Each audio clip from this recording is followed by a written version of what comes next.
Now this is lecture 2 of chapter Sound. In this lecture, we will study about the natural and forced vibration and resonance. Now what is natural vibrations? A body, when slightly disturbed from its rest position, it starts vibrating. The vibrations so produced are called free or natural vibrations of the body. The period of vibration depends on the shape and size of the body. I hope you have understood. The natural vibration of a body actually occurs in vacuum because the presence of medium around the body offers some resistance, due to which amplitude of the vibration continuously decreases. What actually it is saying? In the vacuum, there is no obstruction. So if you slightly disturb a body in vacuum, then it will keep on vibrating unless and until you will apply a force to it. So that force can be the medium around it, around the body which is present, that can offer some resistive force and the body is stopping. If you will not give any force, or if there is no medium present which can offer an obstruction, the body will continue to vibrate. So it is said that natural vibration of a body actually occurs in vacuum where there is no obstruction. Obstruction can be from the air also. Am I clear to you? This is known as natural vibration. Some examples of natural vibration. Motion of a simple pendulum. Vibration of a load attached to a string. Vibration of tuning fork when struck against a hard rubber pad.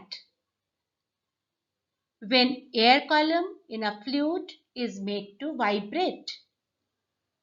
Vibrations observed when strings of a musical instrument is plucked. And vibration observed when the key of a piano is struck. All these are the examples of natural vibrations. Now, natural vibrations are simple harmonic vibration. It is known as simple harmonic vibration. Under the restoring force, the amplitude and the frequency of which remains constant. This is very important. Amplitude and the frequency remain constant. Amplitude will not decrease. This is the amplitude. See, this is the amplitude. Suppose this is the mean position. This is the amplitude, how much it is going. So if we can draw a line, it will be same. Okay. Now this is showing displacement time graph. This is the displacement and this side the time. Displacement time graph for natural or free vibration in vacuum. The vibration of a constant amplitude, that is the natural vibration, can occur only in vacuum, which very difficult to realize in practice. It is actually not possible. To create a vacuum is not possible actually.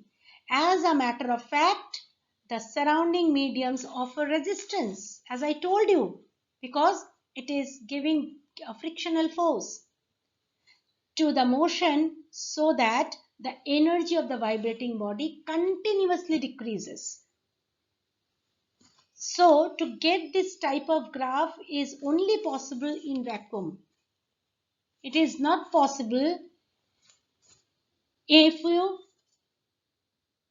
try to find out the natural vibration, natural frequency in open area, because air will also give a resistive force. Okay, medium offers resistance.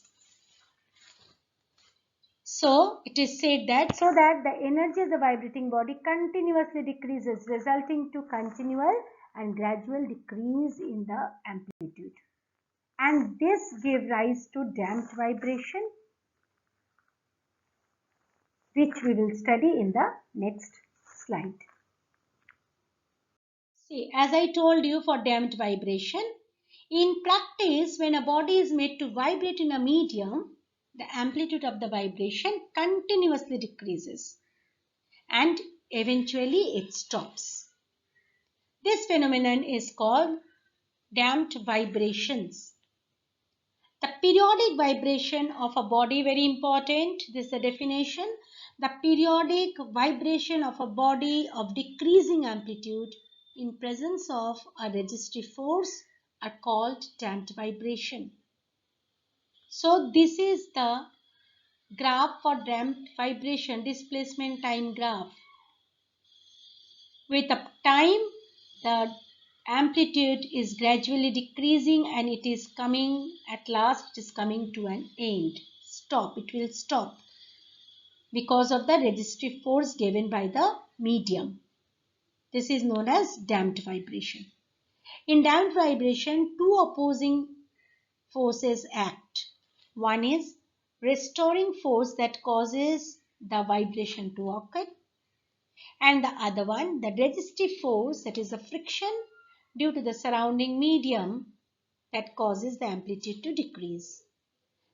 And this figure, as I told you, is giving the graph for the amplitude and time graph for damped vibration. Some example of damped vibration. When a thin branch of tree is pulled and then released, it makes damped vibration. What will happen? After some time, it will automatically stop. A tuning fork, when struck in air, produces damped vibration. After some time, that will also stop. A simple pendulum oscillating in air produces damped vibration. All of you know, if you just pull a simple pendulum and just leave that pendulum from one end, it will oscillate and then after some time it will come to rest. The vibration of a string in air to which a load is attached at the end are damped vibration. So these are the example of damped vibration, very important. Now the differences between natural, which is also known as free vibration, and damped vibrations given. So while writing the differences, the first point, always write the definition, and the differences are given here. Please read it and learn it. Forced vibration, the vibrations of a body which takes place under the influence of an external periodic force acting on it are called forced vibration. Now here the periodic word is very important. External periodic force acting on it are called forced vibration. Okay. In the case of force vibration, three factors act upon a body. Number one, restoring force that makes free vibration to occur. Number two, resisting force that causes vibration to slowly decrease. And number three, the external periodic force that forces the natural vibration. Now just see here, due to external force, the body no longer vibrates with its natural frequency. Every body is vibrating with its natural frequency. Now if you are applying an external force to that body, the body no longer vibrates with its natural frequency. And what is happening? It gradually acquires the frequency of the applied periodic force. It gradually acquires the frequency of the external periodic force that you are applying. This external periodic force is called driving force. Okay. Now, if the frequency of the external force is exactly equal to the natural frequency of the vibrating body, if suppose it is so, then the resultant amplitude of oscillation may be very large. Okay, the body will oscillate with a large amplitude. Now some examples of force vibration. When a stem of vibrating tuning fork is pressed against the top of a table, the tuning fork produces force vibration in the table. The table will also acquire the frequency of that tuning fork and it will start vibrating with the frequency of that tuning fork. The vibrations produced in the diaphragm of a microphone sound box with frequencies corresponding to the speech of the speaker are forced vibrations. And another, in a guitar, when the string is plucked, the vibration in them causes force vibration in the air enclosed in the hollow box. This is very important one. In a guitar, when the string is plucked, the vibrations in them, some vibration is taking place that cause force vibration in the air enclosed in the hollow box. This example, you will understand it in a better way when I'll explain the resonance. Okay. Now here the differences between natural and forced vibration is given. Please read it and learn this difference. Now, a very important topic, that is resonance, a special case of forced vibration. Now see here, resonance is a special case of forced vibration. When the frequency of the externally applied periodic force on a body is equal to its natural frequency, the body readily begins to vibrate with an increased amplitude. This phenomenon is known as resonance. What actually it is saying? It is saying that all the body is vibrating with its natural frequency. Now suppose you are applying an external periodic force to that body. Now if the frequency of that external periodic force that you are applying, if that frequency is equal to the natural frequency of the body, then the body will start vibrating with the increased amplitude, with an increased amplitude. And this phenomenon is known as resonance. That means two frequencies should match. One is the frequency of the externally applied force and the other is the natural frequency of the body. Now suppose I am teaching you. If my frequency and your frequency is matching, you can understand in a better way. That is resonance is taking place. Now suppose a body vibrates freely with a frequency F.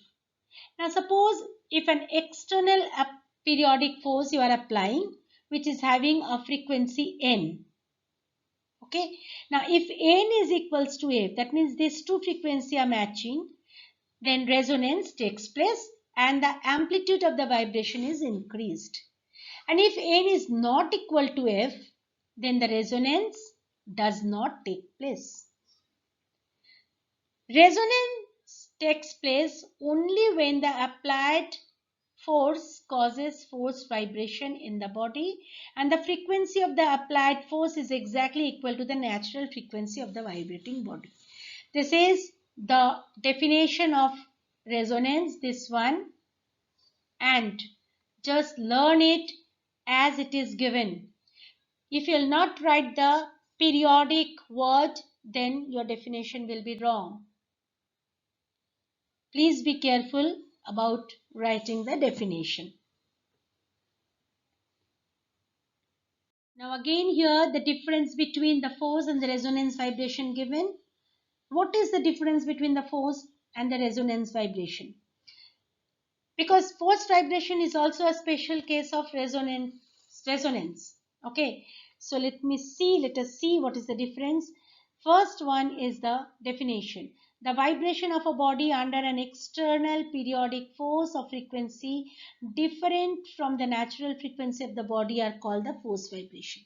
But in resonance, The vibration of a body under an external periodic force of frequency exactly equal to the natural frequency of the body are called resonant vibrations.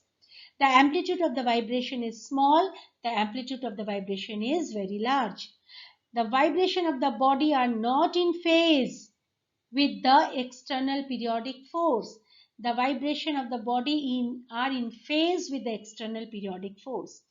Now this vibration lasts for a very small time after the periodic force has ceased to act. Suppose the periodic force is now not acting, this vibration will also stop in case of the forced vibration. But here for the resonance, this vibration lasts for a long time after the periodic force has ceases to act. Now these are very important, very important. Resonant vibration of pendulum. If two pendulums are of the same length, suspended from a rubber string, and one pendulum is made to vibrate, the other pendulum also start vibrating with a large amplitude and is in same phase because of the resonance. Now resonance in machine part, very important. When a vehicle is being driven, its engine makes to and fro movement at a certain frequency. Now, if this frequency is matching with the natural frequency of any of the part of the car, a rattling sound is produced due to the forced resonant vibration. And that is why sometimes if you are keeping your key in the dashboard of a car, sometimes you will see that it starts vibrating and a rattling sound is coming out. It may be the frequency of the to and fro movement of the certain with a certain frequency for engine is equal to the natural frequency of that part where you are keeping the key. That is why it starts vibrating and a rattling sound is produced. Am I clear? Resonance in straight string and sound box of musical instrument, very important. A vibrating string itself produces very weak sound like guitar, as I was talking to you about it. In case of resonance, you will understand it in a better way. A vibrating string itself produces a very weak sound. Therefore, all musical instruments are provided with a hollow sound box. The question is why? The box is so constructed that the column in air inside it has a natural frequency which is the same as that of the string stretched on it. The air inside the hollow chamber resonates with the string. That means the frequency are matching and the loud sound is produced. So this is important, that this is hollow chamber is resonate and this loud sound is produced. These are the keywords. Okay, so you have to write this, you learn this, and these are very important. Now some more example of resonance. Resonance in a bridge. When a troop crosses a suspension bridge, the soldiers are asked to break their steps. Why? The reason is, if the soldiers march in phase, their forced vibration may match the natural vibration of the bridge. As I told you, everybody is having their natural vibration. Now, if the forced vibration that is given by the steps of the soldiers, that external forced vibration and the natural vibration of the bridge, if these two become equal, then the resonance of the bridge occur, and because of that the bridge may vibrate with a greater amplitude and it may collapse. Okay. Now resonance in radio and TV receivers. The tuning of radio TV receivers is based on resonance. What actually happening? The tuner of the radio is adjusted so to match with the natural frequency of the radio waves of a particular station. Then only the particular radio frequency resonant with the electronic component of the radio and the particular station is captured. Am I clear? Have you understood? So you have to learn the example of resonance as a reasoning questions. These all are coming in the exam. Now along with this, I am ending my lecture 2 here only, and in the next class we shall study different characteristics of sound.